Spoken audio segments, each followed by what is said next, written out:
Welcome to the Explainer. Today we are digging into two very different takes on American luxury, both from Lincoln. We're talking the Aviator versus the Nautilus. Let's break it all down. So, you're looking at Lincoln's top-of-the-line SUVs, and you've got a choice to make. On one side, you have the roomy three-row Aviator. On the other, the totally reimagined, tech-packed Nautilus. Now, they both have that Lincoln luxury promise, but you're about to see they deliver on it in very, very different ways. So, which one is it going to be? The established powerhouse or the slick modern challenger?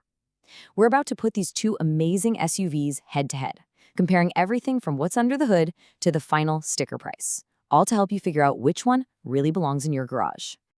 Okay, first things first, let's pop the hood. This is really where you start to see the personality of each vehicle, and let me tell you, they are not singing the same tune. And man, the differences here are pretty huge. The Aviator is all about that traditional American power and size. You get a brawny twin-turbo V6 and, critically, that third row for bigger families or carpools. The Nautilus? It's taking a completely different path. It's got a more modern, efficient turbocharged four-cylinder and sticks to a classic five-passenger layout. Two totally different philosophies right from the get-go. So here's where it gets really interesting. How do those completely different engine choices actually affect your wallet? Well, let's look at the numbers, because the difference might be bigger than you think. And yeah, those engine choices have a direct impact on your fuel stops. The Nautilus, well, it's the clear winner in the efficiency game, pulling a solid 24 miles per gallon combined. The more powerful Aviator comes in at 20 mpg. Now, I know what you're thinking, 4 mpg, what's the big deal? Trust me, it adds up faster than you'd think. And this number right here shows you the real-world difference. On average, going with the Nautilus could save you about $450 in gas money every single year compared to the Aviator. For some people, hey, that alone is a pretty big reason to go for the smaller engine. All right, let's move inside to the cabin and check out the exterior. This is where you really get a feel for how each of these vehicles defines luxury. It's not just about driving, it's about the whole experience. The Aviator, it really leans into this grand, spacious, and super functional kind of luxury. I mean, you've got the incredible convenience of that power folding third row.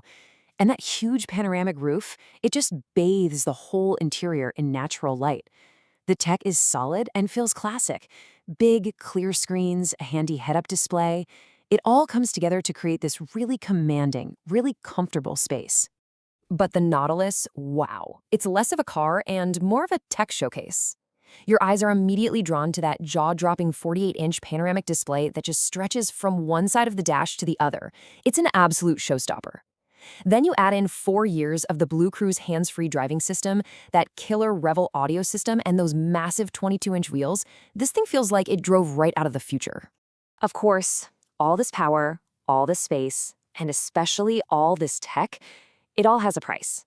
So let's get down to brass tacks and look at the final sticker price for the exact models we're comparing. Now, this is really fascinating. You'd think the bigger Aviator with the bigger V6 engine would cost more, right? But nope. This specific, super techy Nautilus Reserve model actually has a higher price tag. We're talking over 70 grand, compared to the Aviator Premier at just over 67. It just goes to show you, that gigantic screen and all that advanced tech in the Nautilus, that stuff commands a real premium. Okay, so we've laid out all the specs, all the features, all the numbers. Now we get to the big question. How in the world do you choose which one is the right one for you? Let's just boil it all down. The choice becomes pretty clear when you see it like this. The Aviator is your go-to if you absolutely need that extra space, the flexibility of 3 rows, and that smooth, effortless power from a twin-turbo V6. It's the classic, commanding luxury SUV. The Nautilus, on the other hand, is for the driver who puts cutting-edge tech, a futuristic interior, and better gas mileage at the very top of their list. So at the end of the day, it's a choice between two completely different flavors of luxury. Do you want presence and power, or do you want pixels and efficiency? The right answer? Well, it really depends on what matters most to you when you get behind the wheel. And that's our explainer for today.